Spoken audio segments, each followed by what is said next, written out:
Welcome to today's session in our 2025-26 CIDER session series from the Canadian Initiative for Distance Education in partnership with the International Review of Research in Open and Distributed Learning and the Center for Distance Education at Athabasca University. Today we look head-on at the giant virtual elephant in the room, research in the age of artificial intelligence. The question of the relationship between technology and scientific inquiry and what it means for authorship and claims of knowledge has been with us since at least the days of Plato. But with each new technological leap, we have to ask these questions anew.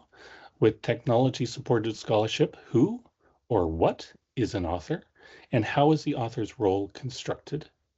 Who or what is responsible for the claims made within scholarly work? Our guest today is Jim O'Driscoll, a linguistic socio-pragmatician from the United Kingdom, whose work seeks to unravel the thorny questions of language in situated use. He is the editor-in-chief of the Gold Open Access Journal of Politeness Research, which brings together studies of politeness as complex linguistic and non-linguistic phenomenon. Perhaps of particular interest to all our audience members working on interaction, presence, and cross-cultural or intercultural understanding. I'll post the link in the chat.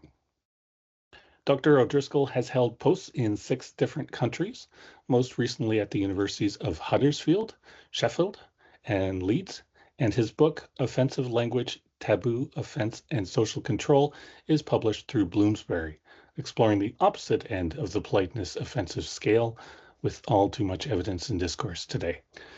So I'm now passing the microphone across the Atlantic to Dr. Jim O'Driscoll to start the conversation. Everyone, please welcome Dr. O'Driscoll. Well, thank you for having me, everybody, and thank you for being here. If you were here 3 minutes ago or 4 minutes ago, you already have worked out that I am something of a technophobe, or at least not exactly competent in these kinds of things. So I thought I'd better start by explaining what on earth it's me doing here, talking about artificial intelligence and AI. There are 2 reasons, I think. One of them is that, as Dan mentioned, I am the editor of an academic journal, and therefore I have a kind of vested interest in this issue. And I've noticed over the past several years, more and more reviews coming back, claiming suspicion that this bit or this whole text was AI generated. And what's interesting is it is normally implied that this is a bad thing and therefore to be rejected. That, this author cannot be credited with this work because it's AI generated. And, this is obviously something I have to take into account. I'm worried. I have noticed that there been bits sometimes when I think something looks rather waffly. Get a lot of waffle, actually, too much. And so I run it through a program and it says it's 70-80% likely to be AI. So I'm going along with this sort of thing as AI as a rather negative phenomenon. That's one thing. I'm worried about this. I could see at once that, generative AI may be something. I guess, Dan, we could go to slides 2 and 3 now. It doesn't really matter. They're just decorative slides, really. That's all. Yeah, there you are. You see, I don't know any of these really, but it's here and they're used. And I think, why not? Helps you to express your meaning better, then why not? But on the other hand, you think, well, is it your meaning anymore? And so I was worried about this. And so as I was already in conversation with my friend and colleague and your friend and colleague, Dr. Rory McGrail, and knowing that he's something of an expert in these things, I asked him about it. And he put me straight. That is to say, he said that um, uh, in his field, uh, somebody who does not use generative AI is under suspicion in a way, or is looked down on somewhat. Um, and I feel that, yeah, and then he pointed out that really generative AI plays exactly the same role as a colleague, an advisor, a mentor. That's what it can be. Um, and I could see this, fair enough. Uh, However, and now we go to slide 4, I guess, Dan, um, be that as it may, it still raises these questions. If and when whole text can be AI generated, then exactly who are they to be credited to? Who has copyright for that matter? Um, who can we hold accountable or responsible for the claims made within it, for the assertions made within it? And who are we going to ask if we want to follow up? Who are we going to ask? It may be that we want to ask a question about the evidence contained in it, or we simply want to ask for clarification about a point or two. So really, the question remains, where does accountability lie like this? So in the course of our conversation, Rory and I, um, it reminded me of Goffman's production format. And this really is the other excuse for me being here and talking like this, because although I know next to nothing about generative AI, I happen to know a lot about Goffman and his production format. Um, so I have no idea how familiar you are with Irving Goffman's work, but if we go to the next slide, Dan, um, I can just very briefly say that he was a sociologist, not a linguist as such. He was only mildly interested in linguistic matters. He admired linguists, as it happens, as I can't remember the quote, the only people able to study the small behaviors of their familiars objectively, or something like that. Um, Anyhow, what he was interested in was what he once called the sociology of occasions, interaction, in other words, exactly what is going on when people find themselves together and what are the roles that they are playing. And he wrote almost entirely about this matter. If we go to the next slide, as a matter of interest, he was rather a sort of loner or maverick, actually. There's one quote from an admirer you can see there. He seems to have entirely eschewed the ritual apparatus of institutional continuity, never editing collections of papers by his students or imitators, never contributing a prefatory endorsement of another's book, discouraging the growth of commentaries and secondary studies of his work, and, until 1981, that's 2 years before his death, never publicly responding to published criticism.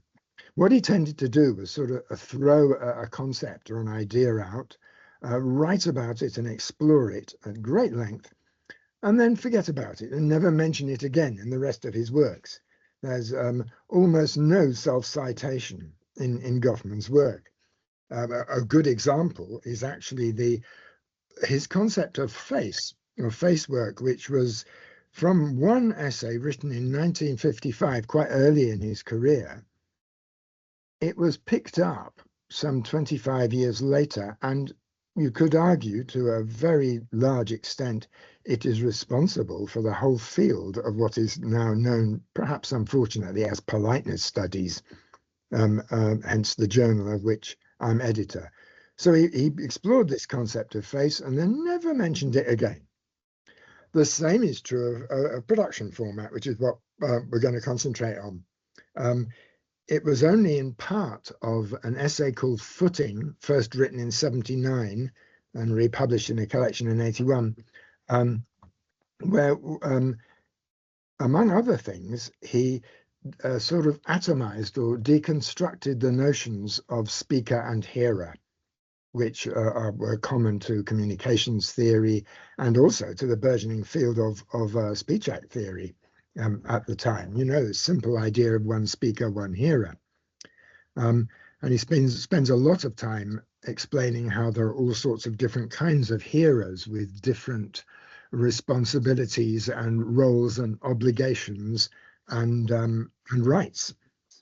And he did the same thing with the notion of speaker.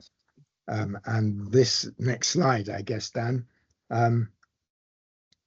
And this is what he did. This is how he deconstructed the notion of speaker into three roles, if you like. Whenever anybody says anything, there is the physical manifestation of the language being used. That is to say, somebody manipulating their vocal equivalent and noises which we recognize as language coming out. But a different role is that of what he calls author. We'll come back to this, though. What he calls author, the person who composes the language used, the words chosen, and so on. And finally, the principal, who is the person whose position is attested by what is said and therefore can be held accountable in some way. Now, obviously, in the default idea is that when we're just talking as ourselves, that these three roles are contained. Ooh, I heard something there. I heard an echo there. I'll carry on anyway. These three roles are in the same person. You know, I'm making noises with my vocal equipment. I'm choosing the words I'm using, and I can be held accountable for what I'm saying. And that's the same when most of us talk. But actually, if you think about it, there are many situations where this is not the case. And the next few slides are examples of this. So we could go to the next one. Imagine a politician making a speech. Here he is making political noises, and we hope he or she can be held responsible for the ideas coming out. But of course, politicians have speechwriters. Yep, the actual words chosen are going to be somebody else's. If we go to the next example, imagine a lawyer reading out a statement outside court after a case. The lawyer's probably holding up a piece of paper and animating what's written on it. He or she's probably the author of it, but of course it attests to the position of the author's client, who is therefore the principal in that case. And if we go to the last of these examples, very obviously an actor, when playing a part, is merely the animator of what gets said. And the words that that actor is animating are chosen by the playwright, by the screenwriter, by the author, and the principal. Well, who knows? Is it the playwright, screenwriter, or is it the theatre owner or production company? That's another issue we'll come back to in a way. Now, if you think about it, it doesn't take much, and Goffman hints at this actually. That, and we can go on to the next slide now, that roles can actually be shared. And in general, in Goffman's work, these categories that he creates, they're not pigeonholes that you put people into. They're so much as reference points, which people move around, as it were. That politician making the speech, quite possibly, although he or she had a speechwriter, they had a look at it and maybe changed the odd phrase or two, or added the odd phrase or two. In other words, that the authorial, well, the Goffman's author role was played not only by the speechwriter, but also by the politician themselves. And if we go on, the same thing with the lawyer, really, in the sense that it is quite possible that although the author, being fluent in this kind of thing, composed the statement, it was probably checked with the client, and maybe the client added a bit or take some bits away or wanted to change some bits. So you could say that the authorial role was shared again here. And if we go further on, imagine a politician being interviewed. Well, most of the time when the politician is interviewed, they're speaking, they're making the noises, they're choosing the words that are coming out of their mouth. But are they the only principle? To a very large extent, it depends on the political makeup or the political structure of the society, of course. But to a large extent, it is understood that they're not just speaking on their own behalf, but also on behalf of the political party to which they belong. And you could say that, therefore, the principal role is shared. And if we go to the next slide, that's Rory found this picture of me. Good. Anyway, never mind. That's me. And just think of me speaking now. I'm, as I said, the animator, and I'm choosing the words that are coming out of my mouth.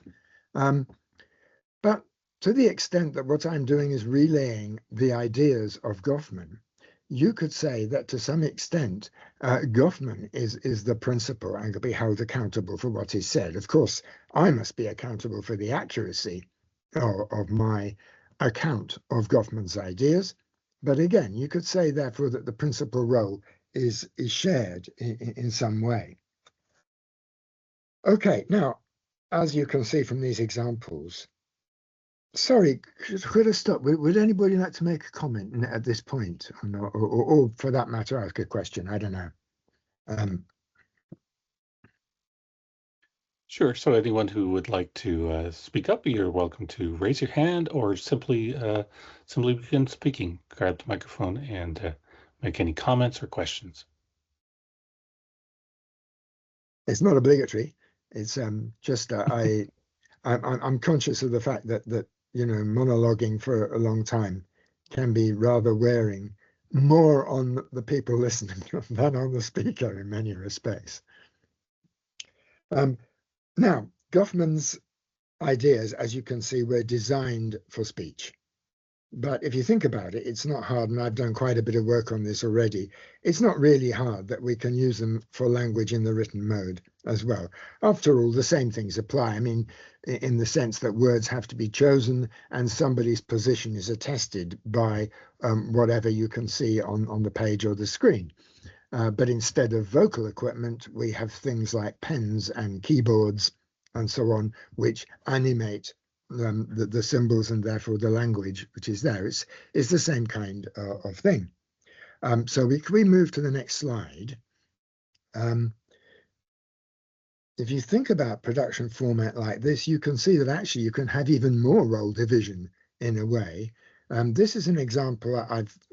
It's not my own example. I think it's the Stephen Levinson's example, but I'm not sure. Imagine a statement which is issued by some multinational because there's a controversy about something. Then if you think about it, you've got in the first place a secretary animating the words which some senior person is dictating and is therefore the author. But the position established by the eventual press release is that of the company, not of the manager or of the secretary, so that you have all three of these roles split up like that. And if we go on, you can see that not only do you have even more role division, you can have even more sharing of roles in a way. I mean, especially with animation. I mean, obviously, if you think of the written mode, unless I write something and deliver it to you or whoever my readers are by hand, then there's got to be more than one animator involved. Think of those days when literacy was a rarity. And you can imagine somebody wanting to send a message to somebody else. First of all, they've got to dictate it to somebody who can write, what's known as an amanuensis. And then you've got to find a courier to actually take, courier or messenger to actually take the written document to the intended recipient. And maybe the intended recipient can't read either. So they've got to have a friend or relative or somebody to read it out. So you've got at least three people involved in the animation role. And we'll go on to the next slide, because this brings up an issue, I think. Relaying amateurs are let's call them relaying animators, not amateurs, animators. That is to say, the organizations and people that make a piece of written language accessible. Because as I say, unless I take it by hand to you and deliver it in person, this doesn't happen. And you find that typically you have internet providers, platforms, publishers, and so on, who often take the sort of the traditional excuse, don't shoot the messenger. We are, by the way, interpreters, it has been found in studies, tend to edit what they're interpreting in order that they don't get shot as well. It does happen. But of course, I feel this is very disingenuous of these large companies, which we need in order to make our work accessible. Because they're not just the image of the traditional messenger on horseback. They have the power to decide how much something gets disseminated, how accessible it is, whether it's accessible at all, in fact. And sometimes they decide against it, whoever they are. For several decades, I think it was during the 80s and 90s, the retail book and magazine chain W.H. Smith decided not to stock the satirical political magazine Private Eye in Britain for fear that they might be prosecuted and so on, whereupon Private Eye referred to them thereafter as W.H. Smug. And that of course, broadcasters and so on, or audio broadcasters, audiovisual broadcasters, sometimes decide that they will not play certain songs. Why? It's probably not just the personal taste of the people in control of the microphone. It's probably that they're afraid of something. So they do have a lot of power. And this can be very obvious sometimes. There's a recent example. Every year, the BBC, British Broadcasting Corporation, commissions an eminent thinker to give a series of lectures. They're called the Reith Lectures because Reith was the sort of original founder of the BBC. We can go on to the next slide. And last autumn, the person commissioned was the historian Ruther Bregman. And what happened was that in November, he gave a series of lectures to a live audience. And in December, each one of these lectures was broadcast on television. However, he discovered and was horrified that there was some censorship, some editing involved. We can go to the next slide. It was in his first lecture, which I think was called A Time of Monsters. He was talking about the current global political environment. And here is a section of his speech. On the other hand, we had a convicted reality star who now rules as the most openly corrupt president in American history when it comes to staffing. When this is what was heard when it was live, but when the recording was broadcast, those bits you can see crossed out were not heard. In other words, the BBC decided that it was in the role of principal, and therefore was on legal advice, apparently, that they decided that they would cut these bits out. So we got this problem. Should this power, this obvious power that these organizations have, make them accountable? There's certainly lots of legal indications that that's how society tends to see it. We can go to the next slide. Famously, in the mid-20th century, it was not well, I said not the author, D.H. Lawrence, he was dead, but the estate of D.H. Lawrence was not prosecuted for obscenity. It was the publishers, Penguin Books, who were prosecuted for obscenity and failed, by the way. The prosecution failed.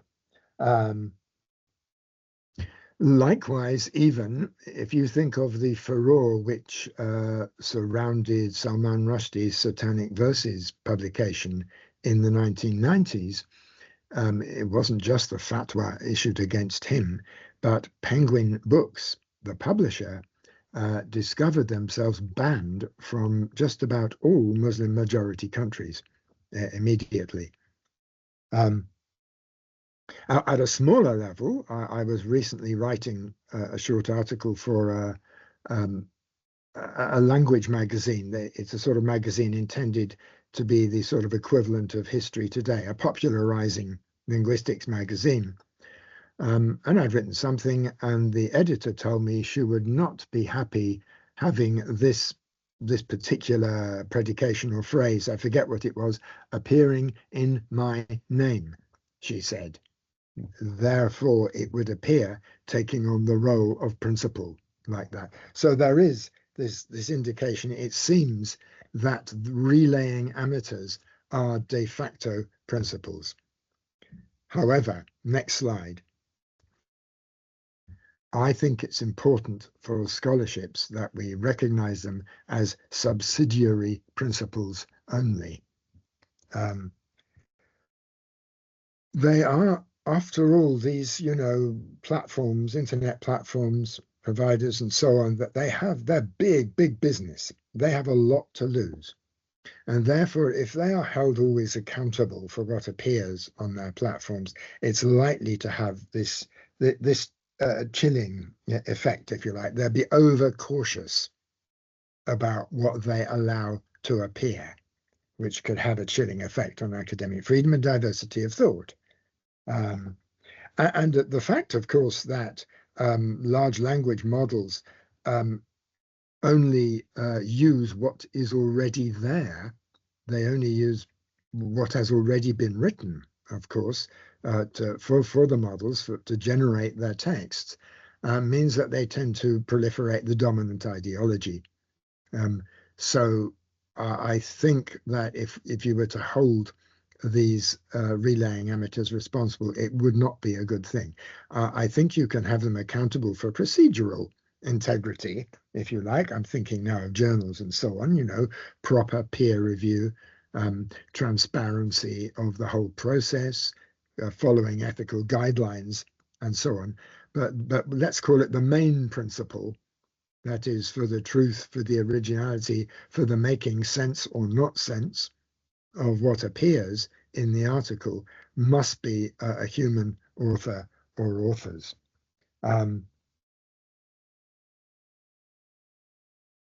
Yeah, I think we can go on. But I said author there, and you may have noticed already that in terms of Goffman's production format, this raises something of a problem, doesn't it? Conventionally, ever since the invention of printing and the notion of copyright and so on for several hundred years now, it is understood, isn't it, that if I call myself the author, I own the text, as it were, and I can be made to own up to it as well. Yeah. If you even think of sort of cognate words from author, like authority and authorize, they tend to sound rather principle-like rather than Goffman's author-like, don't they? Some sort of accountability and responsibility. So Rory and I were writing now this report that we've written, which tries to explore these issues very much in the same way that I'm doing. And we realized that we need to find another word. We need to replace Goffman's author with another word, because as you can see, what we conventionally call an author conflates two of those roles. It conflates the author role and the principal role. And the whole point is, of course, that the advent of generative AI splits this conflation, and it points to the value of Goffman's categories in a way, that they're there already. So we needed to replace author, and we had various ideas and so on, but none of them seemed to work. I think the closest, the best one we've got so far is designer.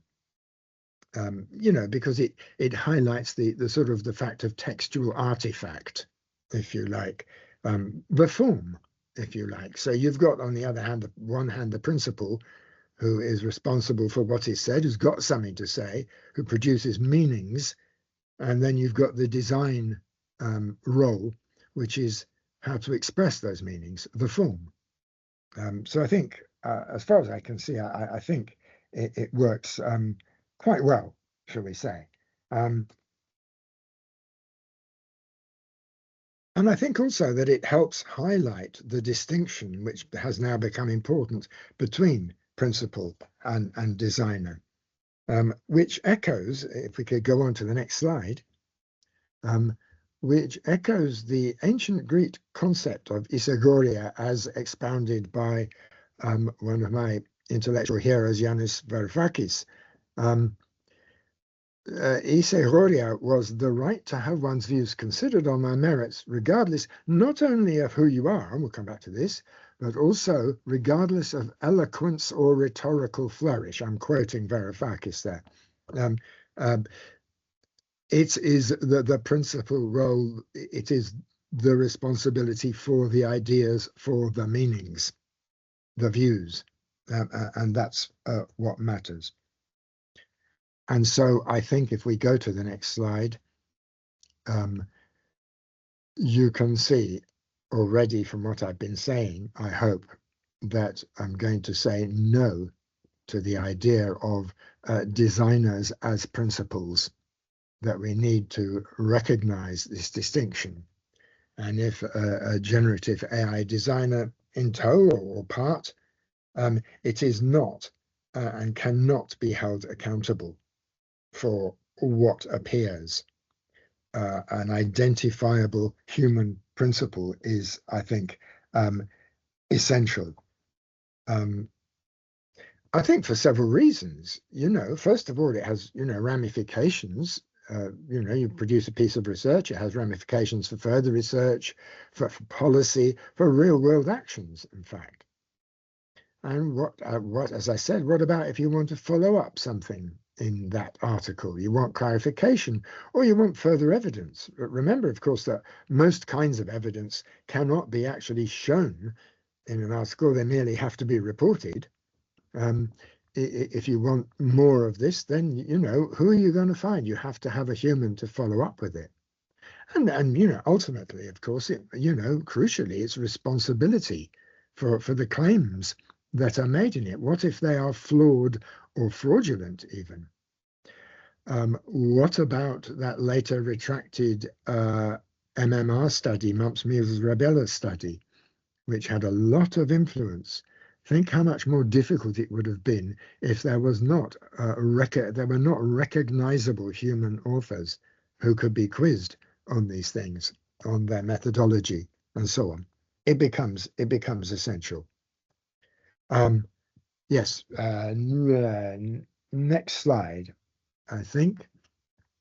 Yeah. Now this is something I have not explored. It's something that Rory found, but I'm very interested in it, and I'd like to know about it. It is suggested taxonomy of 14 different roles to identify the roles played by contributors to scholarly output. I must explore that some more. I don't know if it'll make any difference to Goffman's original format, because I suggest it'll all be a case of various different kinds of principle. Yeah, or it'll be an example of sharing the principal role in some way. But I thought I'd throw that in because I know I'd like to explore it very much. So let's go on to the next slide. We're nearly there now. So this is how, if you like, I would see the research publication process in terms of Goffman's production format. You have the principal, who is an identifiable person or persons. They initiate the whole process. They decide the core meanings, they decide the arguments, they decide what findings to communicate, and they stand by whatever gets disseminated. That's a principle. Their position is attested. The designer role is to be shared or can be shared between the human and generative AI in order to arrive at the optimal form structure or wording. I think it's important that we don't entirely subcontract the designer role to generative AI. Rather, we consult it for see what it offers and then engage with what it offers and maybe accept or maybe revise to align with our argument, and especially to align with our priorities. I have read I have read something recently that complained about AI because of its flattening, generative AI, its flattening in effect, that all text comes out as sort of equal. There aren't enough contours, highlights about what is absolutely crucial and what is, shall we say, something of an aside, and so on. So, it is very important. The Gen AI is a consultant, is just like you would when you're going to publish something, maybe show it to a friend or colleague, see what they think about it. It would be the same thing. The animator role is very much shared, of course, in this kind of work. You have, first of all, the humans doing the typing. Maybe you have generative AI generating text on the screen. Then you have the human doing things with that again and then sending it. Then you have the internet service provider doing the transmitting, and then the publisher doing the formatting and disseminating.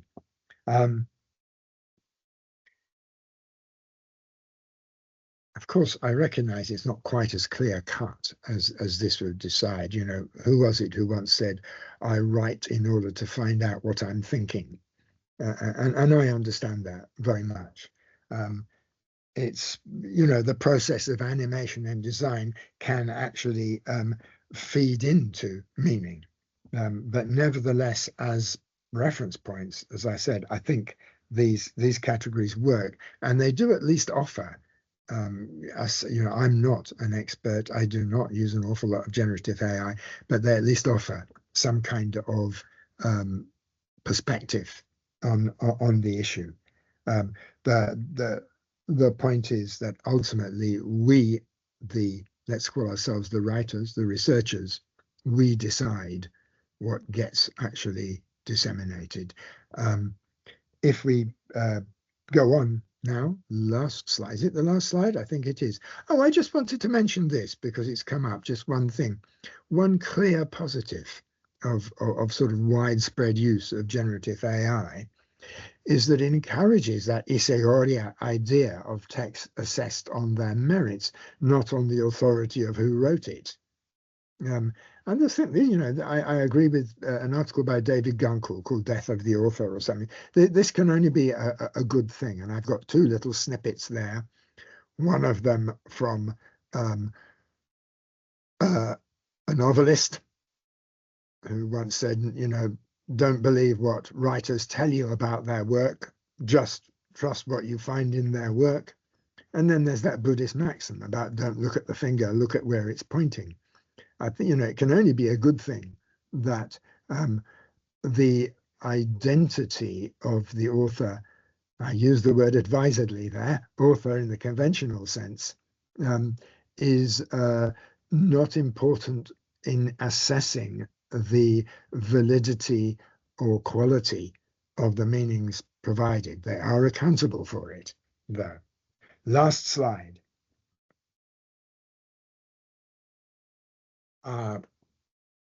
Will I be using AI a lot? I don't know. I tend to be too fond of my own words and so on. And also I'm a technophobe, as I say. But nevertheless, it is true that when Rory and I were writing this article, we ran it through generative AI. And some of the phrasing that it came up with, I think, oh, yeah, that's good. And I have used it in this talk. Chilling effect, that's the one I remember, but there are one or two others and so on. But the point is that I did so considerately, and by repeating that phrasing, I own it. and therefore I accept full responsibility for what I've just said. Thanks for listening. That's it. Okay, great. Thank you to our presenter today, Dr. Jim O'Driscoll. So we're going now into the Q&A part of today's session. So anyone who has any comments, questions, you're welcome to just jump in or raise your hand to ask for the microphone. I know that we do have quite a few editors in our audience today, and with the changing idea of what an author is, there's also the changing relationship between the author and the editor, and you may have some interesting perspectives to bring to this discussion. So if anyone has anything to start us off, go ahead. Sorry, I didn't mean to speak for this long. But That's fine. So we have Zainab. Zainab, your hand is up. Yeah, I just wanted to thank you for a wonderful lecture. It was very helpful, and I really appreciated it. I enjoyed it. well, thank you. I hope at least it was interesting. My point is, of course, that I claim to know very, very little about generative AI. So I just hope that it provided an interesting perspective. Thank you. Yes, definitely. A lot of ideas here to digest. So, Dr. Safa, your hand is up. Dr. Safa has recently presented for us as well.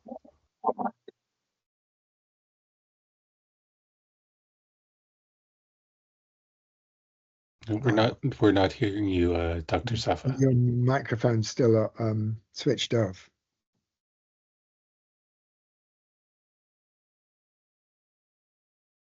It's still switched off.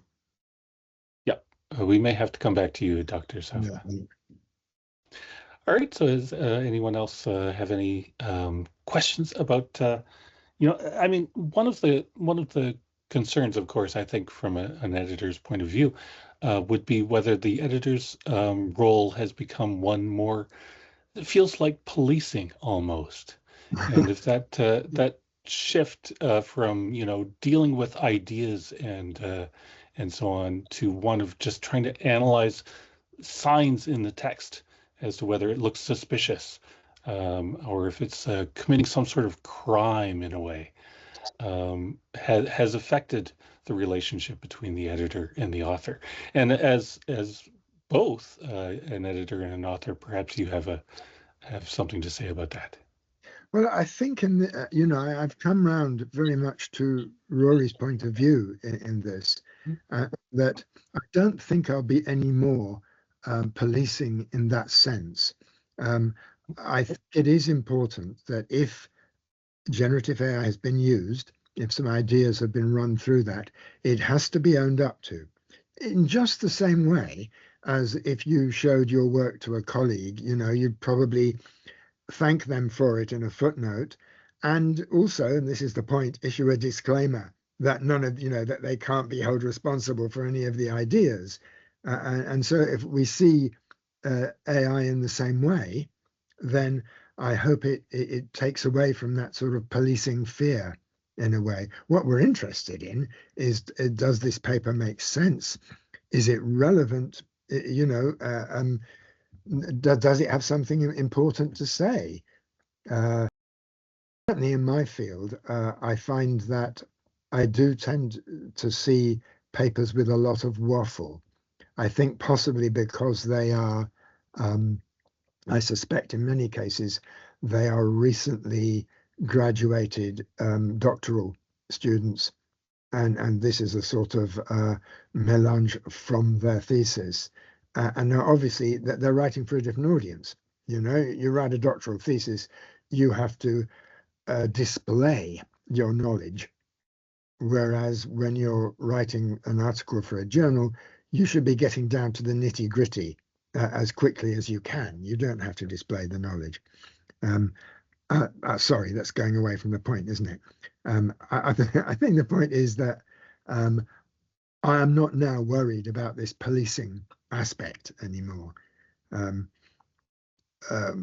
Personally, as an editor, my first job is to read a submission and see if I think it's worth sending out for review at all. And in more than half the cases, I don't send it out for review because, as I'm sure you know, it's very hard to find reviewers sometimes. They're very busy and so on. So you don't want to bother them with something that you don't think is likely to be worth it in the first place. And in my case, I even say some of these things that I don't send out for review are one or two of them are very good quality, but they're not focused enough on the focus of this particular journal. And so I reject them on that count.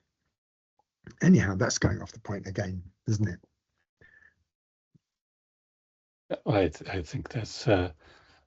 I mean, it just shows the complicated decision-making process.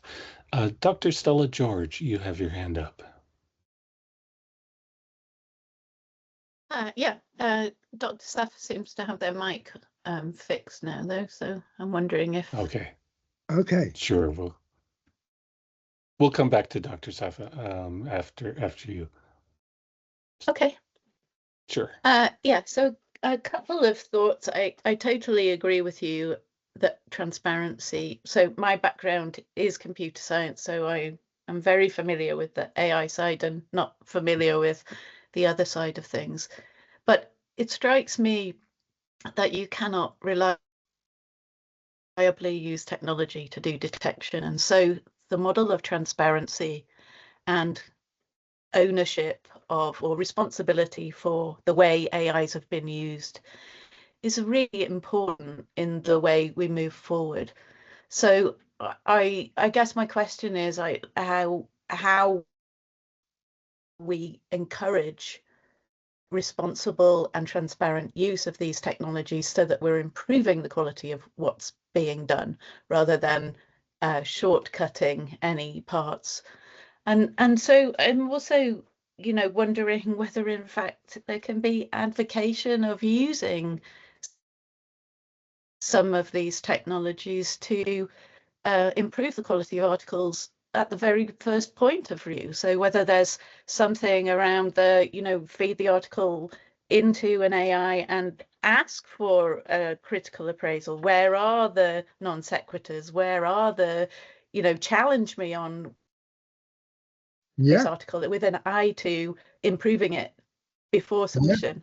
So I was just really curious about the ways we might use it in a more transparent and more helpful way, and how to build that transparency and encouragement to be not secretive about use and responsible for how we use technology. I mean, that bit about sort of asking, I mean, I wouldn't know how to do it even, but asking a generative AI to see what non sequiturs or possible illogic there is, it's exactly the same thing again as when you show it to a colleague or friend and say, could you look this over for me? You know, and it seems to me like a very good idea.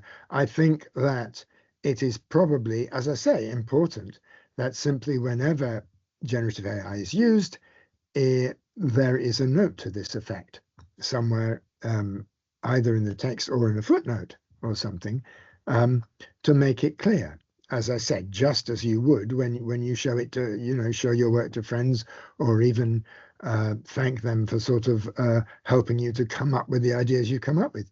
I think I think it's a very good idea. I would hate, I have to say, but perhaps I'm just reflecting my own prejudices here.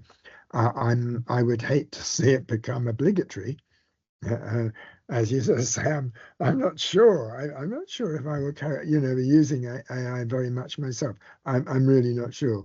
But yes, I think, you know, using it to check your stuff, why not? It could improve the quality of work.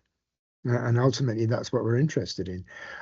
Rory disagrees with me, and he has more experience. It's true. As I say, my very brief experience suggests to me that when I encounter bits of semi-relevant or irrelevant, what I call waffle in an article that may be AI generated, but it doesn't matter really whether it is or not. The point is that it's irrelevant waffle and it shouldn't be there. Rory says it's very unlikely that Gen AI would do that. But I think I agree with your perspective on this issue. Stella. Thanks so much. I think the transparency issue is the key to moving things forward in a responsible way. I really do. How we Sorry, I was that going to is, say. it needs to unfold. Yes, it occurs to me that there is one possible problem. We're talking about research scholarship now. What about undergrad papers and so on? Because traditionally, we regard these, we assess them not simply on the ideas, but also how they're expressed. Again, solutions have got to be found for this. I do not. And again, you hold the writer, whoever it is, first year undergraduate, it doesn't matter, hold them responsible for what gets put online or whatever.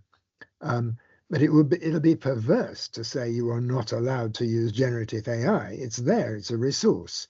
But I think I admit that it does present possibly a problem when it comes to sort of undergraduate assignments. I don't know if you've got any ideas on that, Stella. It's a massive problem with undergraduate assignments. My personal view on it, without any evidence as whether this is going to work, is that it needs to be, the conversation needs to shift to integrity and understanding the learning from maintaining integrity, and the whole issue of shortcutting pieces of learning is really what we need to be having conversations with students about, not whether they can use AI or not, because the tools are out there, they're using it regardless of whether we say Exactly. they can or not. Yeah. So it's how they can use it in a way that is positive to their learning versus detrimental to their learning. And I think it's a communication issue more than a rules-based issue from my perspective. Yeah, I think I'd agree with that too. Don't know how to solve it, mind. We do have a couple of follow-up questions similar to that in the chat that are coming through in the chat with Ashraf and Kimmy. So I want to return to that question about students and the relationship there. But since we have Dr. Safa, who's patiently had her hand up for some time, give her another chance to grab the microphone. Then we'll come back to the chat. So Dr. Safa, go ahead. Yes, hello, this is Dr. Safa from University of Babylon in Iraq. Thank you for thank you for the insightful presentation. My question is, how should responsibility be assigned when AI generated content leads to incorrect or misleading scientific claims? Thank you. Definitely responsibility for the human principle. That's who's accountable. AI does apparently, and there are several cases. It generates incorrect conclusions, outcomes. But there's no point in trying to hold AI responsible, or even the relaying amateurs as such. You've got to hold a human responsible. It's their name on the article. The article does not say written by Perplexity or written by ChatGPT. That's not the name that appears under the title. It's a human author or authors.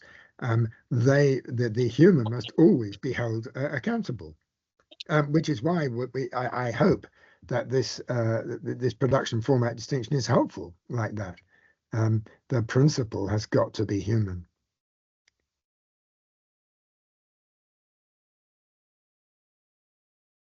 Okay. Did you have any follow-up on that, Dr. Safa, before we go to the chat?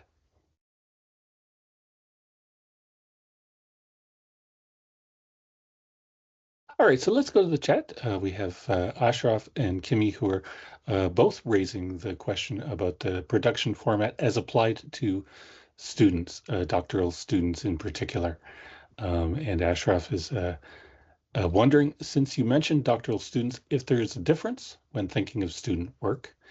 There's a difference between various levels of the student experience, but especially in cases where the presented work is meant as a demonstration of developing capabilities. How do you think this affects the Gen AI use cases? Is it correct to say that the educational expectation is that the student holds all of Goffman's author roles simultaneously? And then Kimmy follows that up with looking at it from a professor's point of view and how this plays out within student papers. The accountability is especially important when my students need to display their knowledge, emphasizing their knowledge. This discussion has given me a lot to unpack. Yeah, me too. I know I am recently, but no longer in the difficult position of having to wrestle with this issue. And in many respects, I'm quite glad. If you go to doctoral students, I mean, it's interesting, isn't it? After all, that the idea of an oral defense of your thesis, the major reason for such a thing is to make sure that it is indeed the student who has produced this piece of work. That is the original reason for having an oral defense. So that's fairly straightforward. But if you go down to sort of developing students and undergraduate work and so on, I'm not at all sure. I don't, to be honest, I don't have any sensible answers to this quandary. As Stella said, you encourage people to use the tools responsibly. And I think this is the only thing. You have to be quite open about it, and so on.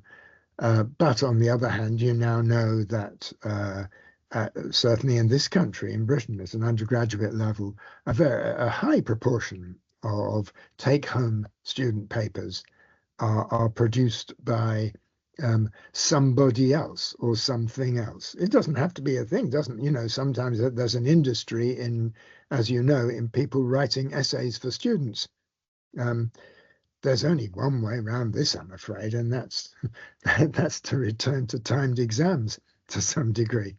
I'm sorry, I don't have anything more sensible to say about that. All right. And we do have a sort of another conversation going on here about the relationship of intellectual property to this question of responsibility. And for example, in course content, David McDonald is asking, some course content creators retain intellectual property, others don't. So who's responsible at that point? And then Dr. Stella George is following up with that about until any form of AI has legal personhood, which they currently do not, they cannot hold IP, copyright, or accountability. So that is an important question. I mean, at what point do we say that AI can become accountable? Well, my position is at no point. We want them as an assistant. That's very, very useful. They're a resource. They're not a person, and I don't see why they should ever have any legal personhood in that respect. They're a resource just like any other resource. I mean, after all, you have, if you go back a while, you'd say a typewriter is a resource, and then a PC is a resource, and so on. Then you have, Word program likes to check your spelling and so on. That's a resource. Well, this is a more developed kind, but it is not.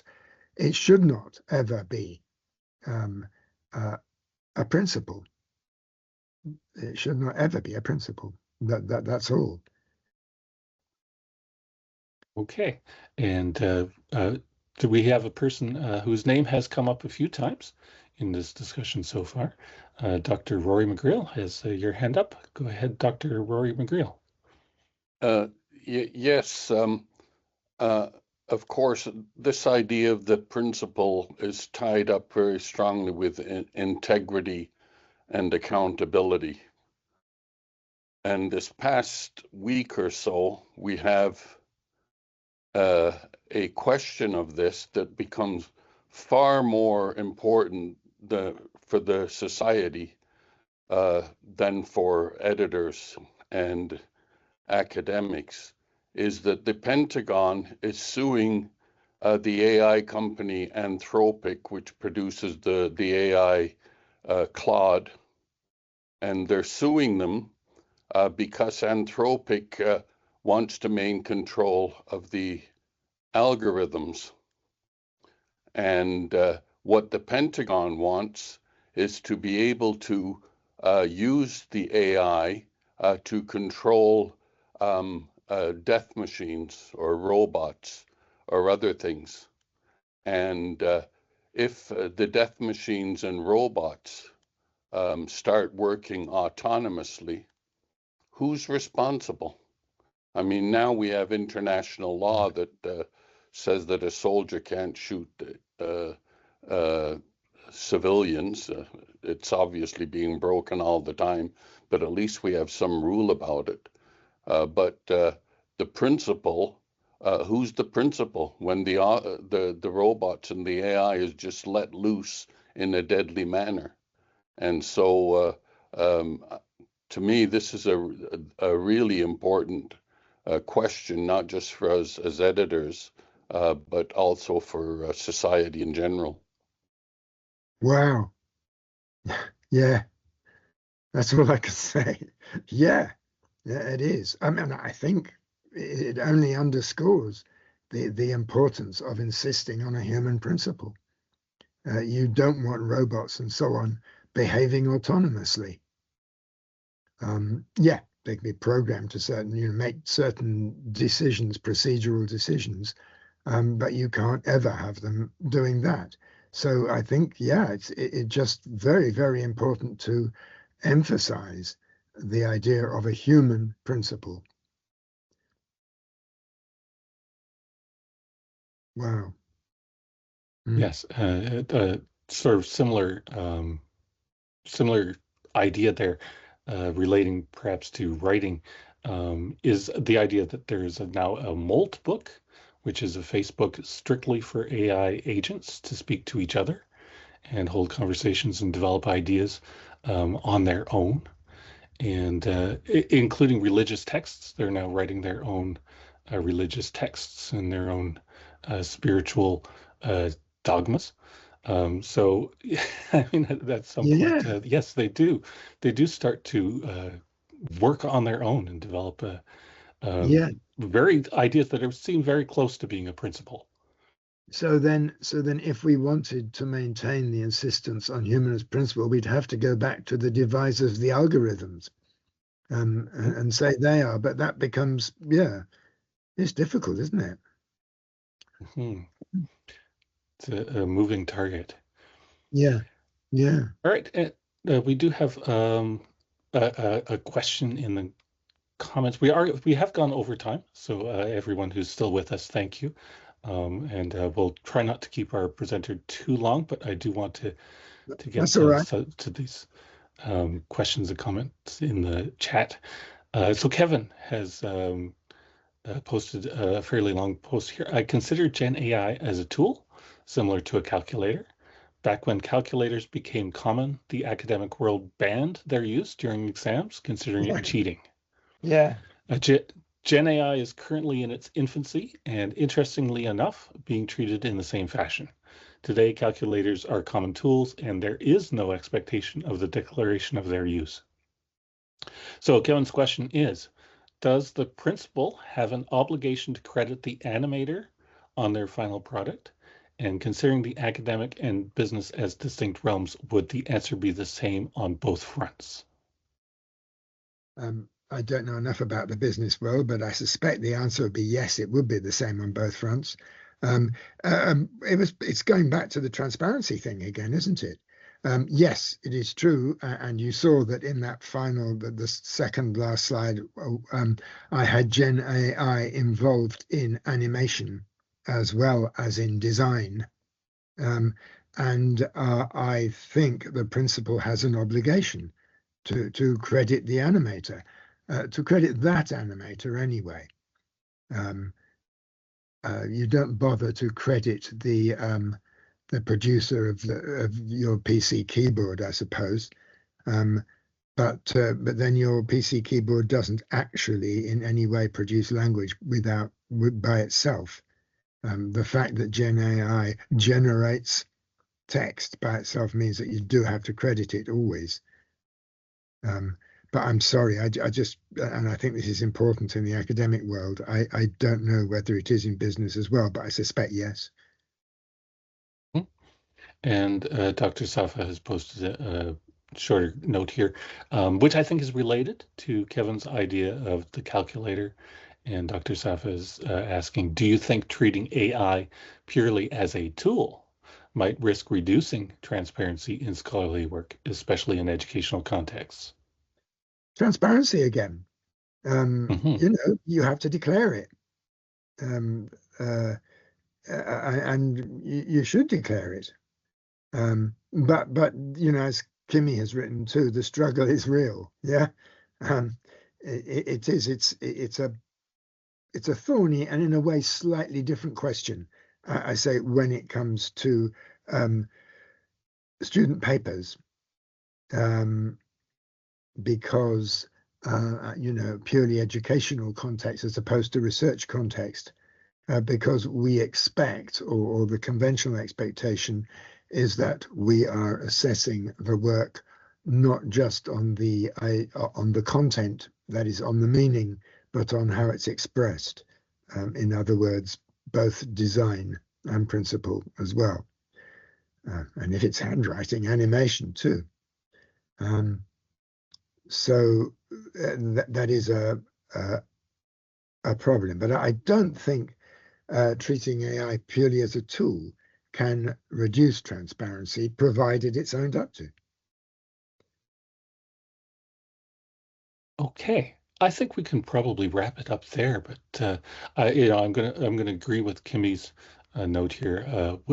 Kimmy says, "I would love to see a part 2 to this topic, but specifically regarding education and student papers." And I think that's something we have to work on to try to find someone who can lead us in a discussion about that. Yeah. So thank you, Kimmy, for that suggestion. And thank you again to all our audience for joining us today. And again, remind you that our next session is on May 6th, and that will be another of the State of the Nation K-12 Learning in Canada. So please join us for that. But thank you for joining us today. I know a lot of editors out there are working on their AI policies and statements to put on the website to make sure that everything is laid out and the terms are agreed upon when people are submitting their work. So I think that your production format framework will give them a lot to think about as they decide the positions they want to take. Not yours. Yes, but your application of it to the challenges that they're facing now. Yeah. Okay. So thank you again. And I think we can bring it to a close. And thank you, everybody. Thank you. All right. Thank you so much. Bye. Thank you. Thank you so much. Thank you. Thank you, everyone.